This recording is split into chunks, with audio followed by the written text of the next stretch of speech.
Hey gang! So I tried very hard to upload the video about choices we don't get to make last week.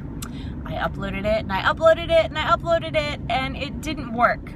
So I decided to just do a whole reboot because I thought of some other things I wanted to talk about, like common courtesy, common sense, superpower kind of things. And also personal responsibility when we run into choices that we didn't make. So, choices that we don't get to make. There's like a bajillion things that fall under this category. For instance, the barista at Starbucks screws up your order.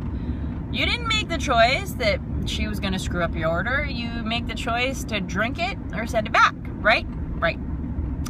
What about choices like your car breaks down, you break your arm, you lose your job, your partner falls out of love with you, your partner cheats,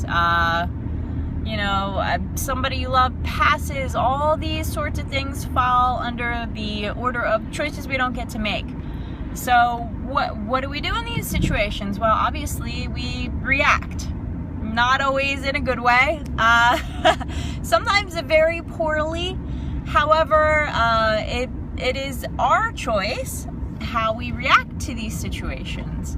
And a lot of times for me personally in my journey, I have learned to close my mouth for 5 seconds, at least 5 seconds, and think before I speak or react. Because my first reaction when someone is a jerk is just to be like, well, you're a giant butt. And I do not feel like dealing with your crap.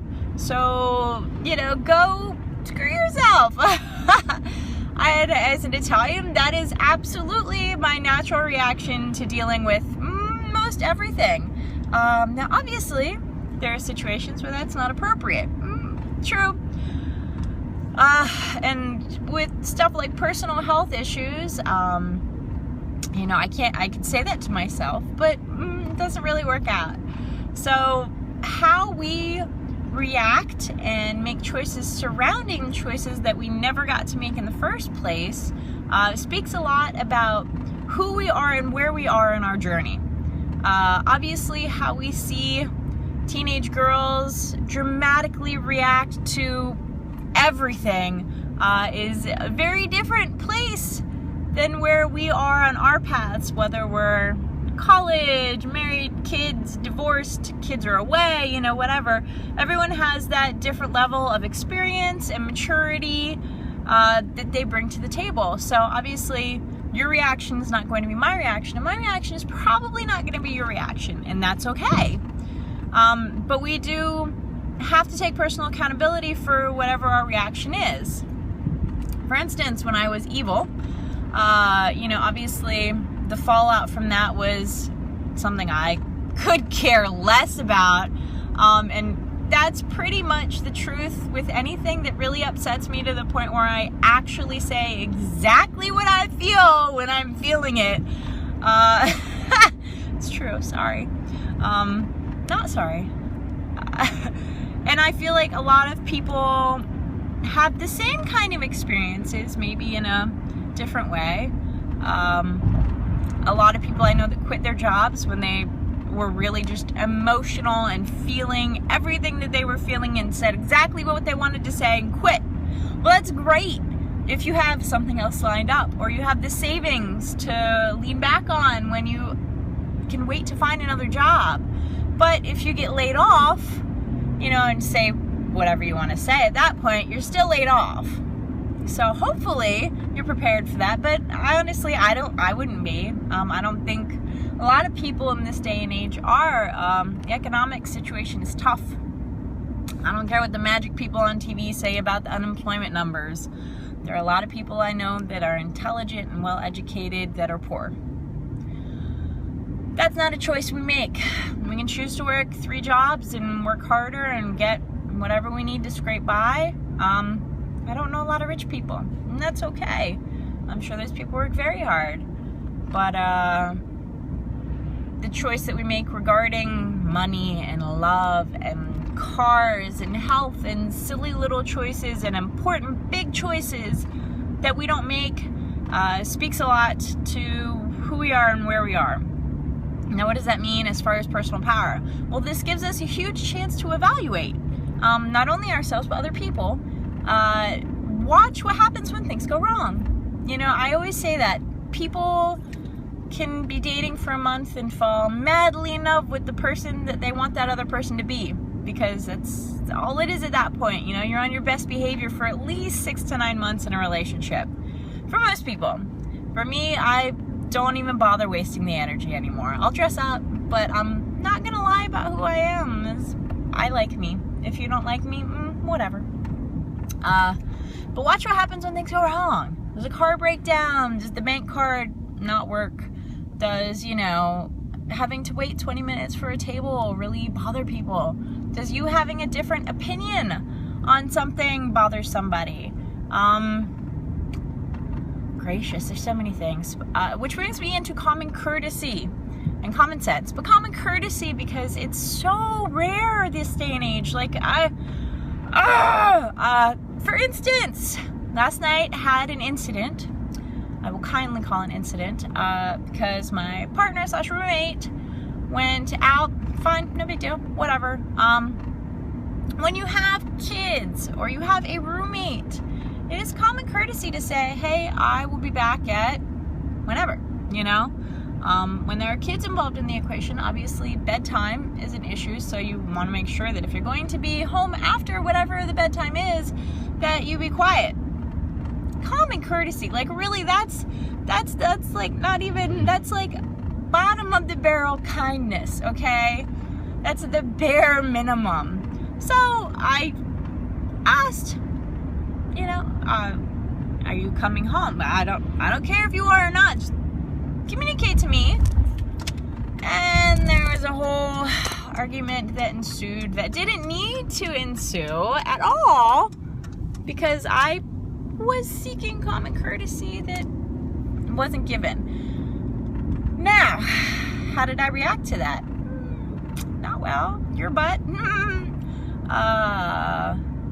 And I should have risen above, I imagine, and just ignored it, because at that point he was probably drunk. And alcohol impairs a lot of things. There should be an app on your phone that, unless you can do math very quickly, you should not be allowed to send texts at all. I probably couldn't do math too quickly sober, so that would even be challenging for me. I'd have to concentrate on that.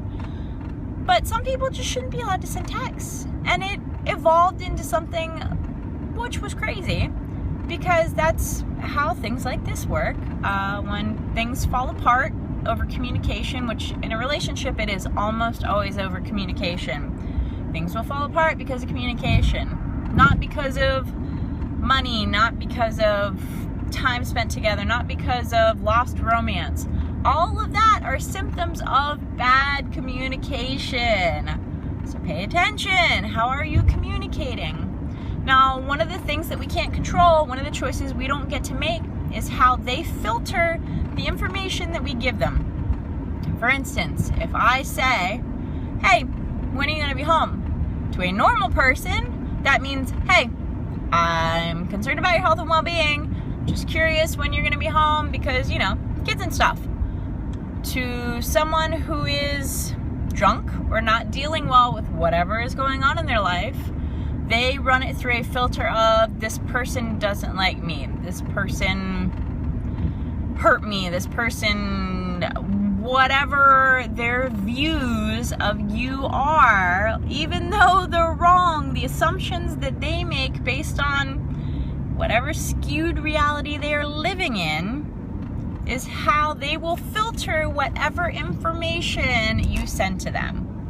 So a communication like a text, or even a phone call where you can hear the tone of voice, but it doesn't actually matter because they're filtering. They're filtering through the, hey, what time are you going to be home? Turns into, hey, I can't believe you went out. Hey, I can't believe you're spending money. Hey, I'm alone with the kids. Hey, where are you? Hey, blah, blah. And I didn't say any of that.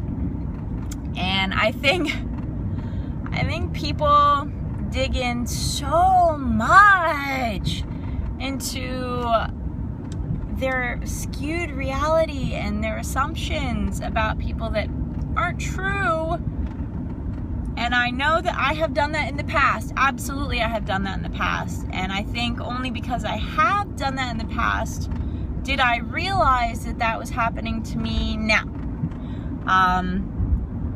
How can you change that? You can't. You can't, not at all. You can deal with it, or you cannot deal with it. I mean, again, this is a choice I don't get to make. This is the father of my children, so I have to find a way to deal with this. But it's certainly not going to be easy, and I certainly am probably not going to be communicating much at all. That's what I feel is left in my bottom of the barrel choices I get to make regarding the choices I don't get to make. Because eventually you do run out of options, and I hope that no one has to be in this situation, but I realize that the reality is everyone will probably be in this situation at one point or another in their lifetime. Whether it's, with parents, or with roommates, or with brothers and sisters, or any kind of partner, or a work relationship. The reality of it is, if someone else has filters that they view you through, you cannot control how they skew the information. That is not your problem. That is not your problem. How you deal with their reaction, is absolutely your problem. So please know that the miscommunication is not your fault. It's not. Was there a way that I could have communicated better? I probably could have done it differently. Maybe. I don't know. I really didn't want to communicate at all. I was seeking a common courtesy, common sense. And obviously, I realize now that that's something that's not viable. So, if you are a human being, please extend common courtesy to people. Duh, common sense. I swear, it's superpowers now. Superpowers, daggone it. Bring me my common sense. Bring me my courtesy. Let us extend these things and spread them amongst the land. Woohoo! People are jerks, guys. It's Friday. I want you to kick ass, have fun, take names, and be a better person for Monday, when we're probably going to need it. All right? So have a wonderful weekend. Know that I'm thinking of you. You're not alone in whatever crazy situation you're going through right now. There is always someone who knows what you're doing and knows where you're being, and that is your absolute support staff, your spirit guides, your angels, your everything. If you need help, ask, okay? Whether it's praying or just talking to your spirit guide or asking him to come visit you in dreams or comfort you in life and shelter you from the crazy, do it. Do it, because sometimes we need it, and that's okay. That's what they're there for. They love you. I love you. Have a wonderful weekend. I'll talk to you later. Bye.